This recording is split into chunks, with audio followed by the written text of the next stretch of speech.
Choose the correct sentence, এটা 26 BCS এর একটা প্রশ্ন। আমাদের যদি পুরো প্রশ্নটা দেখি তাহলে এখানে মূল যে আলোচনার বিষয় সেটা হচ্ছে এভরিবডি। আমরা কিন্তু জানি এভরিবডি যদি কোনো বাক্যের সাবজেক্ট হয় তাহলে কিন্তু ভার্ব সিঙ্গুলার হয়, এটা আমরা সবাই জানি।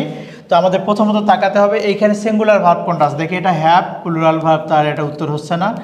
আর প্লুরাল ভার্ব, তাহলে এটা উত্তর হচ্ছে না। প্রথমেই খেলার মাঠে যাওয়ার আগে এই দুজন হচ্ছে কি লাল কার্ড পেয়ে গেল, কি কারণে? এই দুটোতে ভার্ব হচ্ছে প্লুরাল। এখন আসি আমরা সিঙ্গুলার আছে কিনা, এটা সিঙ্গুলার আছে উত্তর হতে পারে, এটাও সিঙ্গুলার আছে উত্তর হতে পারে। এমসিকিউ এর ক্ষেত্রে যে জিনিসগুলো যেভাবে তাকাবা সেটা হচ্ছে এখানে প্রসিডিওরটা বলে দেওয়া হচ্ছে। এটা সিঙ্গুলার আছে উত্তর হতে পারে, এটাও সিঙ্গুলার আছে উত্তর হতে পারে। এখন আমরা আসি প্রসেস অনুযায়ী।